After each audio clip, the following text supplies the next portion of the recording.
ఈరోజు మిమ్మల్ని చూసినప్పుడు నేను 4వ మెగా పీటీఎంకి వస్తున్నా.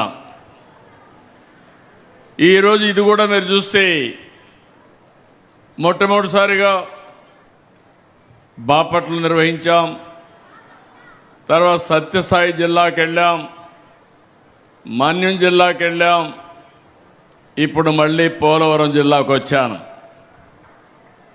4 సార్లు వస్తే ఒకప్పుడు నాకే అనుమానం ఉండేది, కానీ ఈరోజు నాకు కూడా ఒక నమ్మకం వచ్చింది.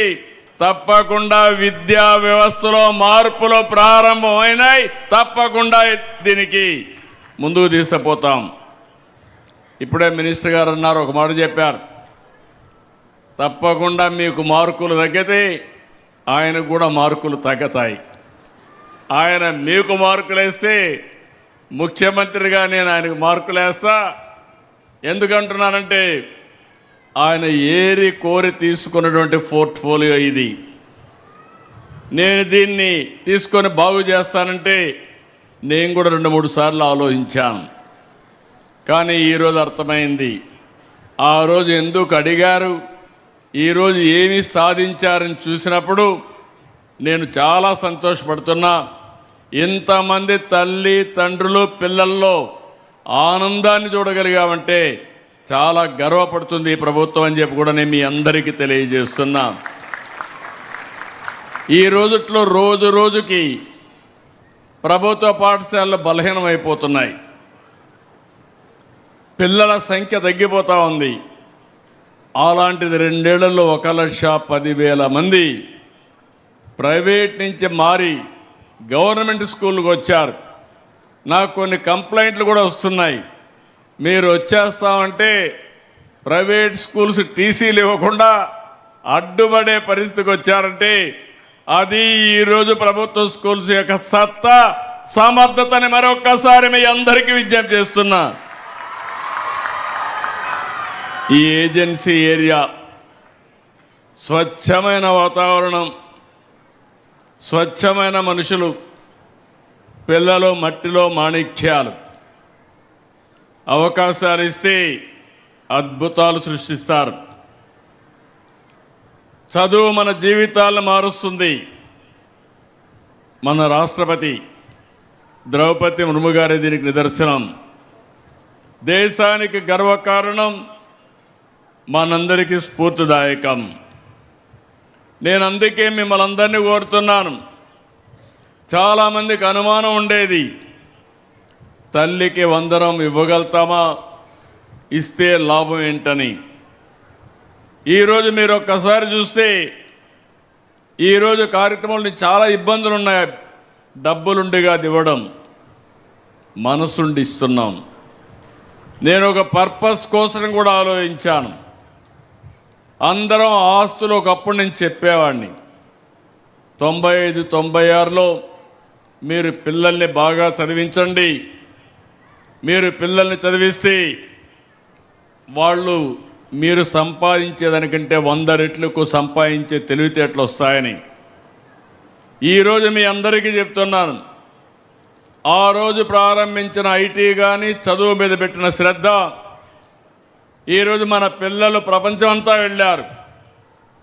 ఏ దేశానికి పోయినా అందరికంటే ఎక్కువ తలసరి ఆదాయం సంపాదించే ఏకైక జాతి తెలుగు జాతి అని మరొక్కసారి మీకు తెలియజేస్తున్నా. మీరు అమెరికాకి వెళ్ళండి, ఆస్ట్రేలియాకి వెళ్ళండి, ఆఫ్రికాకి వెళ్ళండి, ఎక్కడైనా మన పిల్లలే కనపడొస్తారు.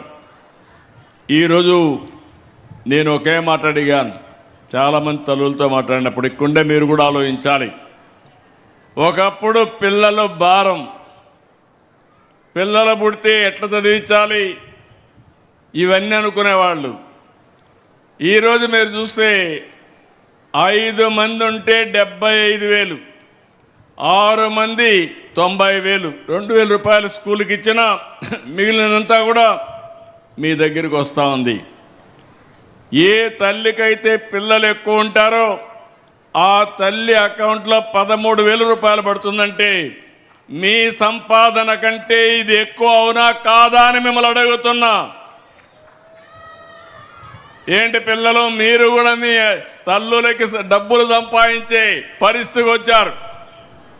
మామూలుగా ఎప్పుడో చదువుకొని పెద్ద అయిన తర్వాత ఉద్యోగం వస్తే అప్పుడు తల్లిదండ్రులు చూసుకుంటారని మిమ్మల్ని చదివించేవాళ్ళు. ఈరోజు రివర్స్ చేశాం. మీరు పుడితే భారం కాదు, నీ తల్లికి ఆదాయం.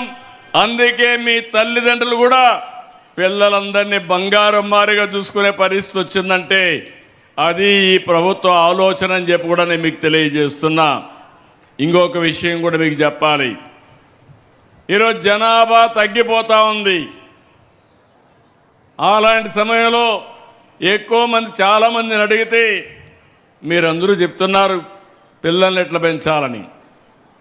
ఈరోజు ప్రభుత్వం కూడా బాధ్యత తీసుకొని ఎవరైనా పిల్లలుంటే అంగన్వాడీకి పంపిస్తాం చిన్నప్పుడే, పేద పిల్లలందరినీ. ఆ తర్వాత ఫస్ట్ క్లాస్ వచ్చిన తర్వాత 12 వరకు ఇప్పుడే మంత్రి గారు ఏమేమి ఫెసిలిటీస్ చెప్పారు.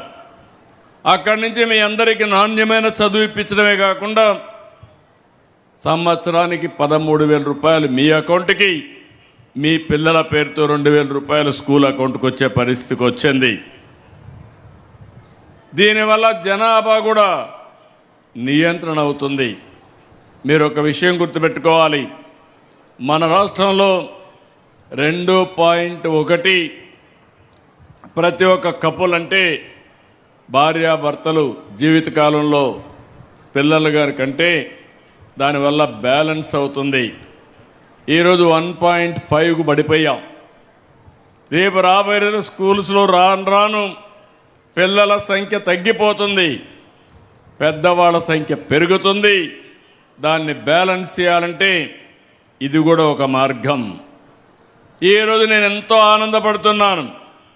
67,47,000 మంది పిల్లలకి 10,120 కోట్లు, 42,70,000 మంది తల్లుల అకౌంట్లో డబ్బులు వేసాం. అది తెలుగు ఎన్డీఏ ప్రభుత్వం యొక్క విశిష్టతని మరొకసారి మీ అందరికీ విజ్ఞప్తి చేస్తున్నా. ఒక్క గిరిజన ప్రాంతాల్లో 5,11,000 మంది, 3,91,000 మంది తల్లుల ఖాతాలో 664 కోట్ల రూపాయలు జమ చేశాం.